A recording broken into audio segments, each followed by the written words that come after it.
Please stand clear of the doors. Por favor, manténganse alejado de las puertas. To our new passengers, aloha and welcome aboard. Hey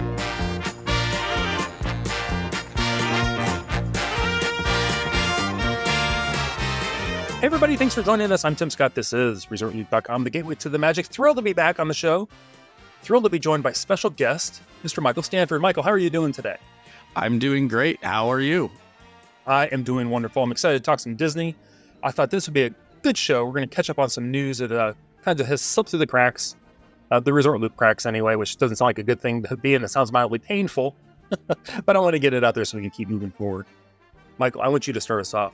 Walt Disney World has an excellent deal, a 4-day, 4-park magic ticket for $99 a day plus tax.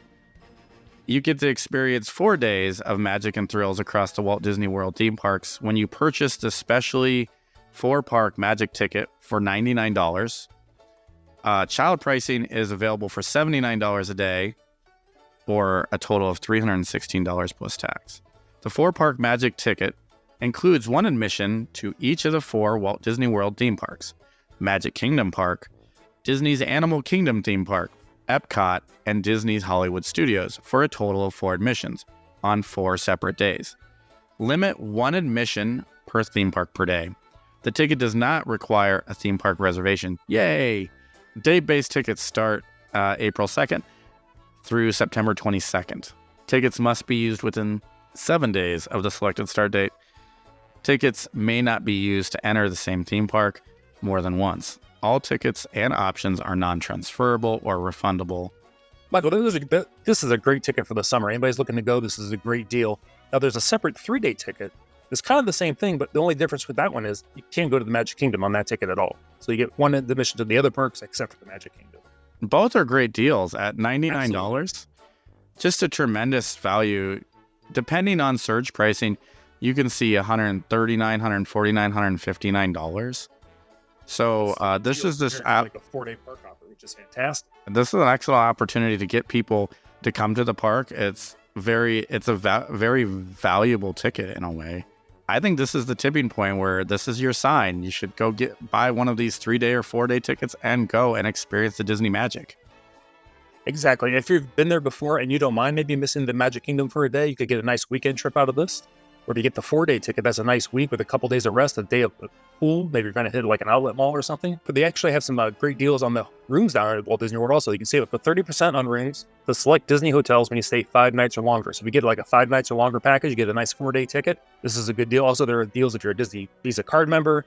Florida residents, they seem to always get good deals. They also get up to 30% off. This might be the summer to go. I think they're trying to get some guests down there before this whole Epic Universe thing happens. In addition to the room rates, depending on when you want to go, booking with a booking window starting April 9th, you can get a free Disney dining plan with arrival windows July 1st through July 31st, September 1st through September 7th, and December 9th through December 21st.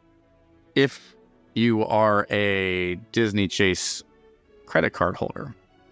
So that's an extremely good value if you have that.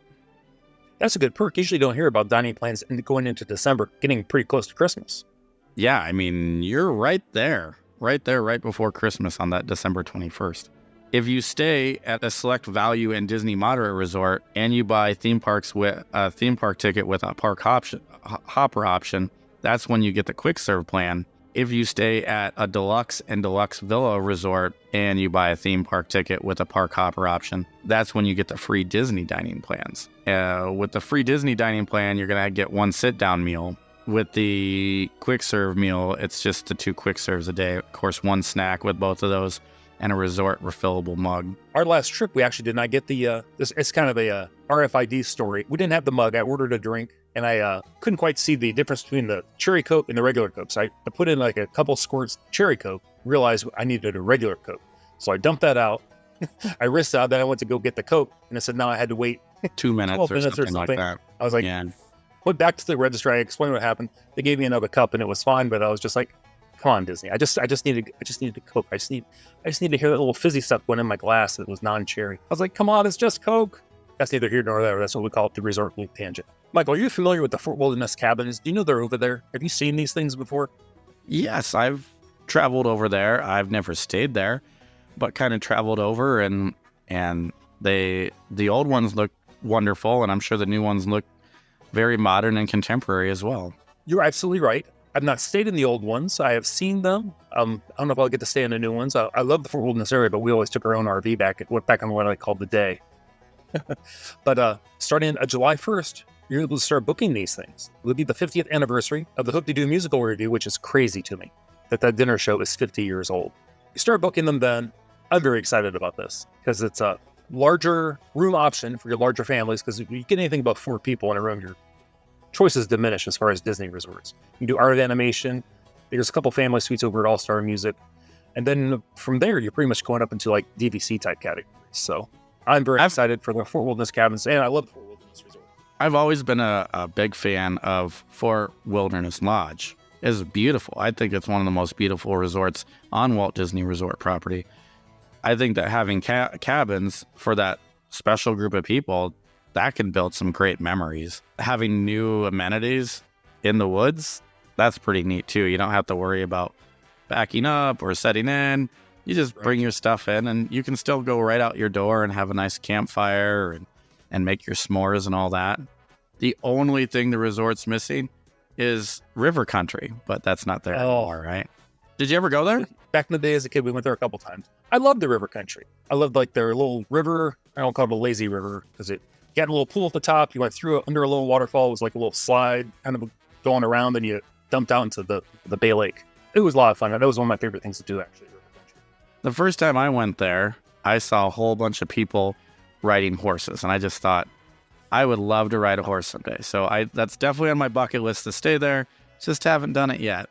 I almost think, from what I've heard and remembered when we did go, it's not necessary, but it's almost totally necessary. You don't want to have a golf cart when you're there, so you have to make sure you reserve those ahead of time. Yeah. Have you ever done the Hoop-De-Doo review? Oh, love the Hoop-De-Doo review. So something exciting is coming back to Walt Disney World. For the first time since the pandemic, cast members are going to start trading pins again at Walt Disney World. This excited me. We're a pin trading family. We don't grab a lot every time we go, but we've been there, often enough that if we pick up 1 or 2, we've got a decent collection now. We picked up more back in the day when it was a little more popular. We might get like 3 or 4, but now we're usually about 1 a trip. We see them we really like. I think pin trading is great. When I was down this last trip, did a little bit of pin trading, got to meet some nice people. I think this is another opportunity that if you see a cast member, not only does it give you an opportunity to maybe pick up that cool pin you've been wanting, or the cool pin that you didn't know that you wanted, but they have, but also to ask any questions you might have, or maybe they'll just give you a tip, or maybe they'll pixie dust you. Who knows? What pin did you buy recently? What's your favorite pin you just bought? You said we talked a little bit before the show, and you said you got some pins. Yeah, I got a really nice Mickey Mouse Disney Yensid pin. I'm a big Sorcerer Apprentice guy, so I have a bunch of that kind of thing. I always collect the back at Christmas time was at the Pop and got the Roger Rabbit Christmas pin, and that was really cool too. It pops up out of a stocking, so really cool. That is cool. Michael, I'm very excited that there's been an announcement from our friend Josh D'Amaro, chairman of Disney Parks and Resorts, about the continuing to turbocharge the Disney experience. Josh said, "We are thrilled to unveil a piece of inspirational artwork developed for a potential new Avatar experience at Disneyland Resort." He says this is an example of how we are looking to create new and innovative ways for us to bring our powerful stories to life.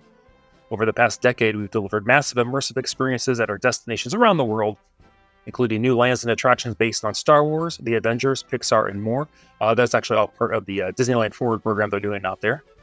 And they said it was evident late last year when they opened the World of Frozen at Hong Kong Disneyland. Just a month later, Zootopia at Shanghai. They are continuing to receive tremendous response from our guests. So apparently, Michael, guests like new attractions. He says we're keeping up the momentum in 2024 with Tiana's Bayou Adventure opening at the Magic Kingdom and at Disneyland. And they're going to unveil Fantasy Springs at Tokyo Disney Sea. Apparently, that's the largest single land expansion ever at a Disney park. He said he was in Paris and met with the teams who just completed the transformation of the Disneyland Hotel. They are now building the Frozen themed land at the Walt Disney Studios Park. In the digital realm, our relationship with Epic Games is going to create new games and entertainment. In the digital realm, our relationship with Epic Games is going to create a new games and entertainment universe that will connect fans and players with our characters in ways we have never done before. He says, all of this is just the beginning. There are so many stories in our library yet to be explored as we turbocharge Disney experiences over the next 10 years. That's a big term for them right now, turbocharge. We're investing aggressively and thoughtfully to give you the most of what you love. There's never been a more exciting time at Disney Experiences. I'm looking forward to having you on this journey with us. And once again, that was Mr. Josh D'Amaro. Lots of stuff going on. Not all of it's in the what we'll call the domestic parks, but a lot going on, a lot of money going on. And I think they're going to spend a lot of money that they've not even told us about. Well, what do you think? Yeah, I mean, who doesn't love Josh D'Amaro? Great guy. I got to shake his hand real briefly once during the 50th anniversary of Walt Disney World. I think it is probably a pretty exciting time. They have a lot of intellectual property that they could be using to tell stories. If the timing's right, you should go out and try to expand your park, try to make your park better. We've heard so many rumors for so many years, so many different stories, so many different ideas and thoughts. We haven't seen anything going on. So I hope that they make good, especially at Disney World for this. It sounds like they're really getting everything together to make an expansion at Disneyland, which is exciting and terrific. But I'm a Disney World guy through and through, and I want to see some new Disney World stuff. One of the things that's coming up here pretty quick is they're going to be refurbing the test track. I know a lot of people miss Horizons, but the more I look back, I think the more I miss actually the World of Motion, honestly. So I never got my first time at Walt Disney World and Epcot was the 25th anniversary. So I've been doing it now for 27 years. I never got to do World of Motion. I was with my aunt and uncle and they decided what we were going to do because I was younger, and we just didn't get to go on that one. I think everybody would agree World of Motion was awesome, and it told a story, and it taught us, and it educated us, and I wish it was still there, but it's not. With Test Track, this is going to be at least its third version of Test Track, and they said that they're going to give cues to this, the old World of Motion. So super excited about that. I mean, who doesn't like a good thrill ride? Who doesn't like being in a car going fast? So I totally get why they made that kind of change from the original edutainment story, which I thought was fantastic, to the Test Track, which I like that too. So that they're going to kind of combine the two. Sounds like maybe they're going to get rid of the I won't call it the Tron theming, but the unofficial Tron theming maybe. So I'm very excited. I hope they bring back maybe some of the old animatronics, because it really did tell a great transportation story. Yeah, they're going to open up Communicore Hall, which is kind of a nod to the old innovations, or I should say the old World of Motion. And then Communicore Hall, parts of it are still there on the west side. And then on the east side, we know that as Connections, the old innovations. So we're going to have no walls, no green walls in Epcot for all of about 7 days before they put up the walls around Test Track to begin reimagining that. So quite exciting. If they do everything that they say they're going to do, I think Disney's, I think that the Walt Disney World Resort's going to look amazing in the future.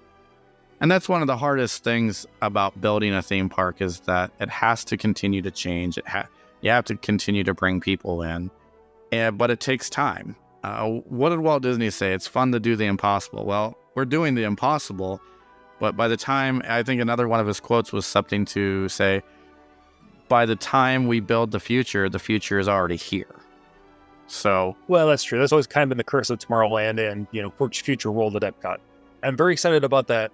And, they have to do it very well out of the gate, because, the fans like you and me, we will go, but they want to make sure the fans that go first, and the fans that, go a lot, are telling all their friends, you've got to, you got to see the new World of Motion. You got to see the new Communicore Hall there. You got to see what they did to Future World.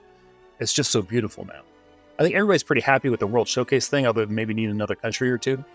I think everybody's kind of settled into the food festival side of things. I think every country still should have some kind of ride in there. I'm always hopeful for Brazil. There was always the old rumor that Brazil was coming and it was going to be over there by Germany, but we never got it. So the space is there. We got to get Brazil. They always say Brazil and Australia is always popular. Ooh, so it's going to be announced. That'd be a fun one too.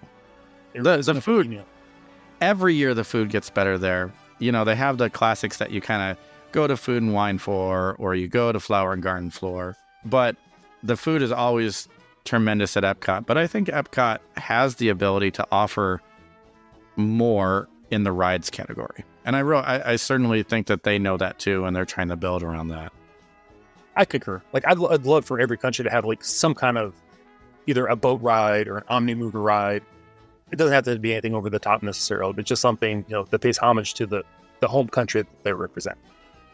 One of my favorite rides at Epcot is the land. As long as they don't touch the land, they keep that the way it is, I'm fine. Michael, that's why you're on the show. I love the way you think. Michael, before we wrap up the show, we have to get to something many Disney fans are very excited about. I'm kind of into it myself, and it's the fact that apparently Mr. Joe Rohde is back at Disney Imagineering. There is a post on the Instagram. It says, at the beginning of this week, Imagineers have an opportunity to participate in a series of masterclass work sessions led by Joe Rohde. Following in the footsteps of many former Imagineers, Joe continues to mentor and share his years of storytelling knowledge with current Imagineers, contributing to the future and creativity at Walt Disney Imagineering. I'll tell you why this excites me. If you recall back in 2020, when we had all the layoffs at Imagineering, and there was talk about Imagineering moving, and Imagineers left the company. I don't know how many original, old school Imagineers actually left, and I'd just like to see maybe let's infuse some of the old school thinking back. The new Imagineers just kind of keep the creative ball rolling in the right Disney type of direction. I don't know how you feel about that. Do you have any thoughts on the story? Oh, you couldn't be more correct. I think that Joe Rohde is a legend. He's amazing. And he is a vast wealth of knowledge. He will definitely help in the transformation of the Disney parks. Big fan of him. He started out at Epcot, and then he went on to Animal Kingdom. And look at what we got out of Animal Kingdom. A lot of kids love Animal Kingdom. A lot of adults love Animal Kingdom. The food's terrific at Animal Kingdom. All these wonderful things. And now, where have they been talking about rehabbing more and more and more? They've been talking about replacing Dino Land and bringing in these different rides here. Who better to do that than the guy who designed the park? I think that if Joe wouldn't do it, I don't know who could necessarily. But I'm glad he is proven, and I'm glad that he's on board with this kind of reimagined idea of what Animal Kingdom and other parks throughout the Disney universe are going to look like. I'm glad he's open to coming back. That must mean, he still left the company on good terms, I'm assuming. We can't forget, he did Alani, and he was actually there for the beginning of the design for the Lighthouse Point, where the Disney Cruise Line knew private beach or private island. So maybe he's back to help, maybe finish wrapping that up as that goes live later this year. It's an exciting time, and I think just knowing that he's doing something there kind of just warms the cockles of most Disney fans' hearts. Yeah, I mean, two guys that people have always loved that have never really been hammered on in the mainstream press is Josh D'Amaro and Joe Rohde, and now they're both there, and they're both really happy, and they're both really motivated in taking the next step into the future of what is Walt Disney World. I'm excited about it. I'm a kind of a closet Josh D'Amaro fan. I don't talk about him enough, but I would love to see him as CEO someday. I know other names are being kicked around, but here's a guy who started out as a part-time janitor and moved his way up. He's one of us. He's really a Disney fan as much as he's a Disney cast member. So really super exciting. And for Joe Rohde to come in and share his insight, it just inspires the next generation of Imagineers, or at least I hope it will. I would love to be in that masterclass. Oh my goodness, can you imagine? That'd be awesome. Oh, Michael, before we actually wrap up again, when's your next trip planned? Do you have anything coming up where you're going to be down there? I'm going to try to do 2 trips. I'll be down there for the 35th of Disney Hollywood Studios. And then I'll be going down in early June for a few days. So really excited about both of those. Last year, it seemed like I was there like every other month. Being from Iowa, it's quite a travel. You got to get to an airport that's usually two hours away from me. Get on the plane, do the rental car, like whatever, do that thing. So I haven't been there in 4 months. I'm due for a Disney World trip. You can't stop cold turkey. You have to go back. No, I, whatever extra money I have, I throw at Disney. Where do you stay when you usually go? I try to stay on property. Been doing Disney All-Star music and movies. My favorite, to me, my home resort is always going to be Disney's Pop Century. It fits my character and personality. Every day I wake up and I'm like, hey, there's Roger Rabbit, or hey, there's Lady and the Tramp. This is amazing. It's an amazing, fun place. And it's good value. You get into some of these luxury resorts and they cost a lot and you get that luxury, but how much time you spend in a resort's kind of up to you. And for people that just go to Disney to do the resorts, it's great. But I'm a park guy. I go to the park. So I just want somewhere nice and safe, and Disney provides that for me. It's always clean. The soap smells incredible. Soap's just great. I don't know where they get it. Again, that's why we're friends. Again, that's why we're friends. It's a fun place. The other thing about the Pop that's great is when you go to the hall there, you can see all the shadow boxes from all the different decades. 90s all the way back to the 50s. And I go to the shadow box of the 80s. I was born in the 80s. And it is amazing. Hey, I had that toy and I remember this and that. But then you go back a little further and you're like, oh, that's neat too. And I really enjoy that. I always get a kick out of the cassette. It's in the 90s. There's a cassette adapter in there. You stick the cassette into your tape deck of your car and then you plug your CD Discman into that. Oh, yeah. You tell that to a young person now and they're like, what's that? But yeah, what do you need all these things to listen to something in the car?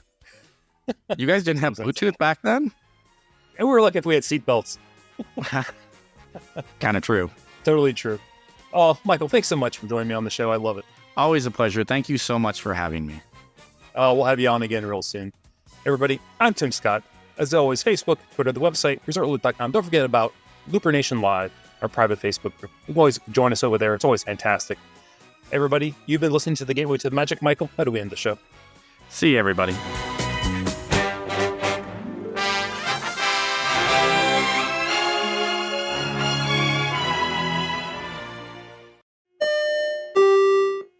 Vacation memories will stay with you and your family for a lifetime. The Resort Loop Travel Group was created with this in mind. Our fee-free services will relieve you of the stress and confusion of finding and booking the best vacation at the best price. After booking, we will continue to monitor for ways to save you even more on your vacation. We will check for any upcoming packages and discounts to save you as many vacation dollars as possible. Resort Loop Travel Group, gateway to your magical vacation memories. Get a quote, or for more information, visit ResortLoopTravelGroup.com.